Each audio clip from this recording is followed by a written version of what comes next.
कहानियों की अनोखी दुनिया। लाइक करें, सब्सक्राइब करें मेरे चैनल को और ऐसे ही दिलचस्प अनोखी कहानियाँ देखते रहें। मजेदार सी कहानियाँ आपके लिए। शुक्र है आ गई madam. Sorry, I am so sorry Sunil. तुम तो जानते ही हो ना यहाँ के रास्ते में कितना जाम रहता है।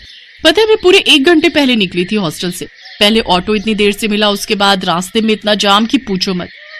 बाप रे, बस ये समझ लो कि पूरी दुनिया से लड़कर आई हूँ मैं तुम्हारे लिए। लड़ाई चाहे कैसे भी हो, तुम्हें कौन हरा सकता है काली माता। क्या कहा तुमने? सुनील, क्या औरों की तरह तुम भी मेरा मजाक उड़ा रहे हो? अगर मैं तुम्हें पसंद नहीं हूं तो? अरे नहीं नहीं, मुझे गलत मत समझो। मैं तो तुम्हारा मूड ठीक करने की कोशिश कर रहा था बस। रहने दो सुनील, मैं सब समझ गई। तुम भी बाकी सब की तरह ही हो। नहीं काव्या, ऐसा मत कहो। मुझसे सच में बहुत बड़ी गलती हो गई। तुम्हें हंसाने के चक्कर में मैं तो तुम्हें नाराज कर बैठा। अब माफ कर दो यार। हाँ हाँ ठीक है, लेकिन आगे से कभी भी काली माता से पंगा मत लेना, समझे क्या? इतना कहकर काव्या जोर जोर से हंसने लगी। दरअसल सुनील को लगा था कि काव्या वाकई उससे नाराज हो गई है, पर ऐसा था नहीं। काव्या एक हंसमुख और बहुत ही समझदार लड़की थी। वो जानती थी कि सुनील उससे बहुत प्यार करता है। काव्या एक गांव की रहने वाली लड़की थी और फिलहाल वो शहर में एक गर्ल्स हॉस्टल में रहकर पढ़ाई कर रही थी। उसके काले रंग की वजह से सब उसे नापसंद करते थे। सुनो ना, एक बात पूछूं, सच्ची सच्ची जवाब देना। हाँ पूछो ना। कॉलेज में एक से बढ़कर एक गोरी चिट्टी हूर की परियां घूम रही हैं, तो फिर तुमने मुझे ही क्यों चुना? देखो, मुझे बचपन में ही ये ज्ञान मिल गया था कि ये भगवान ने मुझे ये जीवन किसी काली और गरीब सी लड़की की जिंदगी संवारने के लिए दिया है। सुनील फिर से। अच्छा बाबा, सच सच बताता हूँ। ये तो सच है कि तुम्हारा रंग काला है, और ये भी सच है कि तुम किसी राजा महाराजा की बेटी भी नहीं हो कि मैं तुमसे दौलत के लिए प्यार करूं। तो बात ऐसी है मैडम कि सारा खेल फ्रीक्वेंसी का है, जो उन गोरी चिट्टी लड़कियों से नहीं मिला, लेकिन तुमसे मिल गई। तुम्हारा अंदाज, तुम्हारा मिजाज मुझे बहुत पसंद है, और जो खूबसूरती मैंने तुम में देखी है वो कोई और देख ही नहीं सकता। समझी मेरी ब्लैक ब्यूटी? सुनील और काव्या एक दूसरे से बहुत प्यार करते थे। शाम को काव्या जब अपने हॉस्टल के कमरे पर पहुंची, तब उसने अपनी दराज खोलकर उसमें से एक फोन निकाला। उसने देखा कि उस फोन में उसकी माँ की 4 मिस कॉल्स थी। हेलो माँ, आप कैसी हो? कैसी हूँ? आहा, जान सूख जाती है मेरी जब तुम मेरा फोन नहीं उठाती हो। मन में अजीब से ख्याल आने लगते हैं। थी कहाँ तुम? अरे माँ, मैं ठीक हूँ, और आप मेरी चिंता मत किया करो। मेरे साथ सुनील है ना? क्या क्या क्या कहा? सुनील? ये कौन है? वो कुछ नहीं माँ, वो मैं। काव्या, सच सच बताओ, कहीं तुम किसी के चक्कर में तो नहीं पड़ गई हो? नहीं माँ, वो तो बस मेरे अच्छे दोस्त हैं बस। ठीक है, तो कल हम आ रहे हैं तुम्हारे उस दोस्त से मिलने। नहीं नहीं, आपको यहाँ आने की कोई जरूरत नहीं है माँ, मैं कह रही हूँ ना कि हम सिर्फ दोस्त हैं। अब मैं तुम्हारी एक नहीं सुनूंगी। मैं और तुम्हारे पापा कल आ रहे हैं बस।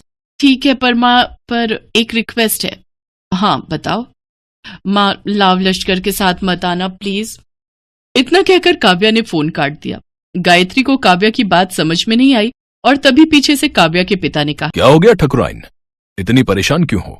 अब क्या बताऊं मैं आपको, मुझे ऐसा लगता है कि शहर में कोई लड़का है जो काव्या को। क्या? नाम बताओ उसका, अभी होश ठिकाने लगवाता हूं मैं उसके। अरे पहले पूरी बात तो सुन लीजिए। मुझे लगता है कि वो लड़का काव्या को पसंद है। जब मैंने कहा कि हम दोनों कल शहर आ रहे हैं, तो उसने कहा कि लाव लश्कर के साथ मत आना। इसके तो बस 2 ही मतलब हो सकते हैं। हो सकता है कि काव्या ने हमारे बारे में अपने इस दोस्त को कुछ बताया ना हो, या फिर वो अपने दोस्तों और उस लड़के के सामने कोई दिखावा नहीं करना चाहती है। एक काम करो, कल हम बहुत सादे कपड़ों में जाएंगे उससे मिलने। ठीक है जी, ऐसा ही करते हैं। गजराज सिंह अपने गांव के बहुत बड़े जमींदार हैं। उनके पास बेहिसाब दौलत और जमीन जायदाद थी। वो एक बड़ी सी हवेली में रहते थे और काव्या उनकी इकलौती बेटी थी। अगले दिन बहुत सादे लिबास में वो दोनों काव्या के कॉलेज पहुंचे। देख तो, काली काव्या के फटीचर माँ बाप आए हैं। इतने में सुनील और काव्या भी वहां गए। सुनील ने आते ही उन दोनों के पैर छुए। सुनील के संस्कार देख गजराज सिंह और गायत्री को बहुत खुशी हुई। हाँ भाई सुनील, तुम हमारी बेटी को खुश तो रख पाओगे ना? हाँ जी, मैं उसे रानी बनाकर रखूंगा। मुझे नौकरी भी मिल चुकी है, बस ये लास्ट सेमेस्टर के बाद ज्वाइन करना है। अगर आप आशीर्वाद दें तो मैं काव्या को अपने घर की रौनक बनाना चाहता हूँ। सुनील काव्या के माता पिता को बहुत पसंद आया। इस रिश्ते पर हामी भरने के बाद गजराज और गायत्री दोनों अपने गांव लौट गए। सही सोचा था हमने। सुनील को हमारे बारे में बिल्कुल नहीं पता है। सच में काव्या ने अपने लिए हीरा ढूंढा है। ऐसा लड़का तो हम भी नहीं ढूंढ पाते जी। सही कह रही हो, सच में हीरा है लड़का। गायत्री और गजराज सिंह काव्या की समझदारी और उसकी पसंद से बहुत खुश थे, लेकिन सुनील की मां कमला देवी को इस शादी से ऐतराज था। सुनील बेटा देख, मेरी बात सुन। कहाँ तू इतना गोरा और कहाँ वो काली कोयले जैसी, और अब तो तेरे पास अच्छी नौकरी भी है और कहाँ वो फटीचर लोग। अरे तेरे लिए तो मैं परी जैसी लड़की ढूंढ कर लाऊंगी, जो सुंदर भी होगी और पैसे वाली भी। माँ, बाबा के इस दुनिया से जाने के बाद हम भी तो फटीचर हो गए थे ना। तब आपने मेहनत करके मुझे पढ़ाया लिखाया और काबिल बनाया। ऐसे ही मैं और काव्या भी खूब मेहनत करेंगे, और मैंने उसका दिल देखकर उससे शादी का फैसला किया है, ना कि उसका रंग और उसका बैंक बैलेंस देखकर। सुनील की जिद के आगे कमला चुप हो गई। गायत्री और गजराज ने काव्या और सुनील की शादी करा। अपनी नई जिंदगी में काव्या और सुनील बहुत ही खुश थे। सुनील दफ्तर जाता और काव्या पूरे घर का काम संभालती, लेकिन इसके बावजूद उसकी सास कमला उसके रंग और उसकी गरीबी को लेकर उसे ताना मार ही देती थी। ऐसे ही कई महीने बीत गए। फिर एक दिन पैर फिसलने की वजह से कमला अचानक सीढ़ियों से गिर पड़ी और बेहोश हो गई। काव्या फौरन कमला को शहर के सबसे बड़े अस्पताल ले गई। काव्या के फोन करने पर सुनील भी फौरन अस्पताल पहुंचा और फिर thank you so much Kavya, तुम नहीं जानती कि आज तुमने कितना बड़ा एहसान किया है मुझ पर। कैसी बात कर रहे हो, वो मेरी भी माँ है। कमला अस्पताल के जिस कमरे में थी वो उस अस्पताल का सबसे महंगा कमरा था। ये देखकर सुनील थोड़ा हिचका तो जरूर, लेकिन उसने काव्या से कुछ नहीं कहा और कमरे से बाहर निकलकर अपने बॉस को फोन करने लगा ताकि वो उनसे कुछ एडवांस सैलरी मांग सके। दूसरी तरफ काव्या भी फोन पर अपनी माँ से बात कर रही थी। चलो भगवान का शुक्र है कि कमला बहन जी ठीक है। अच्छा बेटा, जितना जल्दी हो सके हम आ रहे हैं वहां, लेकिन ये बताओ हम इस बार क्या बनकर आए? जैसा आपको ठीक लगे माँ, मुझे लगता है कि यही सही वक्त है। ठीक 2 घंटों के बाद अस्पताल में एक बहुत ही महंगी कार आकर रुकी। Welcome chairman sir. Thank you doctor Sharma. सब ठीक है? Yes sir, all good. Doctor Sharma, मेरे दामाद जी से मिलिए, mister Sunil. Oh hello sir. Hello sir. अरे आज चरण स्पर्श नहीं करोगे दामाद जी?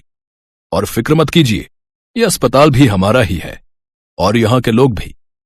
कमला बहन जी का बहुत अच्छे से ख्याल रखा जाएगा यहाँ। I am a royal black beauty, do you get it? Sunil सारी बात समझ गया था। वो हैरान जरूर था, लेकिन उसे इस बात पर गर्व भी हो रहा था कि वाकई वो काव्या की नजर में अपना सच्चा प्यार साबित कर पाया था और काव्या के रूप में उसे एक बहुत ही अच्छी और समझदार जीवन साथी मिली थी। सीमा और राधा दोनों सगी बहनें थीं, मगर दोनों के स्वभाव में जमीन आसमान का अंतर था। राधा जहां स्वभाव से विनम्र और दरियादिल थी, वहीं सीमा एक नंबर की स्वार्थी और लालची थी। कॉलेज खत्म होने के बाद उनके माँ बाप ने उनकी शादी करने का फैसला किया। चूंकि सीमा बड़ी थी, इसलिए पहले उसकी शादी तय की गई। एक दिन घर में सीमा और राधा अपने माता पिता के साथ बैठे हुए थे। सीमा बेटा, मैंने तुम्हारे लिए एक लड़का देखा है। ये देखो, ये उसकी फोटो है। ये तो बताइए पापा कि लड़का कितना पढ़ा लिखा है, उसका घर परिवार कैसा है? मैं नहीं चाहती कि मेरी शादी किसी कम पढ़े लिखे या गरीब से हो जाए। अरे बेटा, लड़का बैंक में ऊंचे पद पर है, अच्छा खाता पीता घराना है उसका, रुपए पैसों की कोई कमी नहीं है। तो फिर ठीक है, मुझे मंजूर है ये रिश्ता। निश्चित समय पर बड़े धूमधाम से सीमा की शादी कर दी गई। चूंकि सीमा बड़ी बेटी थी, इसलिए उसके पापा ने शादी में कोई कसर नहीं छोड़ी। उन्होंने अपनी हैसियत से ज्यादा खर्च किया इस शादी पर। इसकी वजह से उन पर अच्छा खासा कर्ज भी हो गया। कुछ समय बाद राधा भी शादी के लायक हो गई। एक दिन, सुनो जी, मैंने राधा के लिए भी एक लड़का देखा है। ये लोग सीमा के ससुराल वालों जितने अमीर तो नहीं हैं, मगर शहर में उनका अपना घर और अपनी किराने की दुकान है। अपनी राधा खुश तो रहेगी ना वहां? हाँ, क्यों नहीं। चाहता तो मैं भी था कि सीमा की तरह राधा की शादी भी बड़े धूमधाम से करूं, मगर पैसे की समस्या सामने खड़ी है। कितने बड़े बड़े घरों में उसके लिए रिश्ता देखा, मगर पैसों की वजह से बात आगे नहीं बढ़ पाई। तभी राधा वहां आ जाती है। वो अपने माता पिता की सारी बातें सुन चुकी थी। आप चिंता मत करो पापा, आपने जहाँ मेरा रिश्ता तय किया है मैं वहीं खुश रहूंगी। मुझे तो बस आप लोगों का आशीर्वाद चाहिए। राधा की बातें सुनकर उसके पिता को थोड़ी शांति मिली। निश्चित समय पर बड़े ही सीधे साधे तरीके से राधा की भी शादी हो गई। राधा के ससुराल में केवल उसकी सास थी, जो अक्सर बीमार रहा करती थी। राधा ने आते ही घर की सारी जिम्मेदारी अपने सर ले ली, जिससे उसकी सास को बड़ी राहत मिली। राधा दिन भर घर का काम करती थी और समय मिलने पर वह दुकान के कामों में अपने पति का हाथ भी बटाती थी। उधर सीमा की जिंदगी ऐशो आराम से गुजर रही थी, कभी शॉपिंग तो कभी किटी पार्टी। उसका सारा समय इन्हीं चीजों में बीतता था। एक दिन राधा और उसके पति दुकान पर थे, तभी वहाँ एक चमचमाती कार आकर रुकी। उसमें से सीमा और उसके पति निकले। सीमा के हाथ में मिठाई का डिब्बा था। दोनों दुकान में गए और सीमा राधा को मिठाई का डिब्बा देते हुए बोली, तेरे जीजाजी ने आज ही इस कार की डिलीवरी ली है। पूरे 20 लाख की कार है। मैंने सोचा ये खुशखबरी राधा को दी जाए। दरअसल सीमा राधा को जलाने के लिए अपनी कार दिखाने वहां आई थी, मगर भोली भाली राधा उसकी इस चाल को समझ नहीं पाई। मगर राधा का पति अनिल इन बातों को समझ गया। सीमा और उसके पति के जाने के बाद अनिल बोला, तुम्हारी बहन यहाँ खुशखबरी देने नहीं आई थी, बल्कि हमें जलाने के लिए यहाँ आई थी। वो जानती है ना कि हमारी हैसियत नहीं है ना कार खरीदने की, इसलिए अपनी नई कार दिखाकर हमें जलाना चाहती थी। नहीं जी, ऐसी कोई बात नहीं है। वो भला हमें क्यों जलाना चाहेगी? ऐसी ही बात है। उसे पता है ना कि मैं कभी कार नहीं खरीद सकता, मामूली दुकानदार जो हूँ, और उसका पति तो बैंक में बड़ा अफसर है ना। क्यों? किसने कहा कि तुम कभी कार नहीं खरीद सकते? तुम जरूर कार खरीदोगे। अरे सीमा का पति तो बैंक में नौकरी करता है। एक हिसाब से देखें तो वो बैंक का नौकर है, उसे बैंक के हिसाब से काम करना पड़ता है। मगर यहाँ तुम तो अपने मालिक हो, तो तुम जैसे चाहो अपनी मर्जी के मुताबिक काम कर सकते हो। अगर तुम ठान लो तो कुछ भी कर सकते हो। मैं हर कदम पर तुम्हारे साथ हूँ। देखना, थोड़ी ही दिनों में तुम एक कार क्या 10 कारों के मालिक बन जाओगे। उसने सारी चिंता छोड़कर जी तोड़ मेहनत करना शुरू किया। वो रोजाना सुबह 7 बजे दुकान खोलता था और देर रात 10 बजे तक दुकान पर ही रहता था। दोपहर के बाद राधा भी उसका हाथ बटाने दुकान पर आ जाती थी। राधा और अनिल दोनों ही स्वभाव से कोमल थे। ग्राहकों से बड़ी ही विनम्रता से बात करते थे। इसका नतीजा ये होता था कि जो भी एक बार उनके यहाँ से सामान ले जाता, वो फिर बार बार वहीं आता था। ग्राहकों को कम दाम में अच्छा माल देने के लिए राधा और अनिल ने एक शानदार योजना बनाई। वो दुकान का सामान शहर के व्यापारियों से न खरीदकर सीधे दिल्ली और मुंबई जैसे बड़े शहरों से मंगाने लगे। इससे ग्राहकों को भी अच्छा सामान मिल जाता था और दुकान में मुनाफा भी ज्यादा होता था। इस तरह धीरे धीरे कुछ ही सालों में अनिल ने राधा के नाम से कई किराने, फल, सब्जियों और डेयरी उत्पादों की दुकानों का शुभारंभ किया और उनका नाम रखा राधा ग्रोसरी मार्ट। अब अनिल और राधा की शहर में कई ग्रोसरी दुकानें थीं। उनकी गिनती अब शहर के जाने माने और अमीर हस्तियों में होने लगी थी। राधा की सास तो खुशी से फूली नहीं समाती थी। वो सबसे कहती थी, अरे मेरी बहू तो साक्षात लक्ष्मी का रूप है। वो इस घर में आई और देखो घर को क्या से क्या बना दिया। साक्षात लक्ष्मी है मेरी बहू। मिट्टी को हाथ लगा दे तो सोना बन जाए।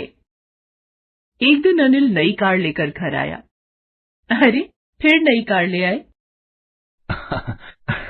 मैं कुछ नहीं कर रहा, ये तो तुम्हारी बात ही सच हो रही है। कौन सी बात? अरे तुमने ही तो कहा था ना कि मैं एक नहीं 10 कारों का मालिक बनूंगा। लो, उनमें से 7 तो आ गई, बस अब 3 और बची हैं। राधा खिलखिलाकर हंस दी। चलो इसी खुशी में तुम्हारी बहन के घर मिठाई दे आए।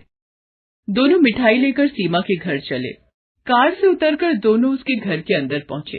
अंदर सीमा और उसके पति में लड़ाई चल रही थी। इस लड़ाई की धुन में उन्हें पता ही नहीं चला कि कब राधा और अनिल वहां आए। अरे मैं पूछती हूँ कि जरूरत क्या थी बैंक में पैसे गबन करने की? तुम्हारी जमानत करवाने में घर की सारी जमा पूंजी खर्च हो गई। ऊपर से बैंक ने तुम्हें नौकरी से भी निकाल दिया है। घर में एक पैसा भी नहीं है, घर गाड़ी सब गिरवी पड़े हैं। तुम्हारे एक गलत कदम ने सब मिट्टी में मिला दिया। मैंने क्या अपने लिए बैंक से पैसे गबन किए थे? ये सब तुम्हारी वजह से हुआ है। तुम्हें ही शौक चढ़ा था पार्टी करने का, शॉपिंग करने का। अब भुगतो। देखो जी, ताने मत मारो। कोई और लड़की होती तो अब तक तुम्हें ठेंगा दिखाकर अपने मायके चली गई होती।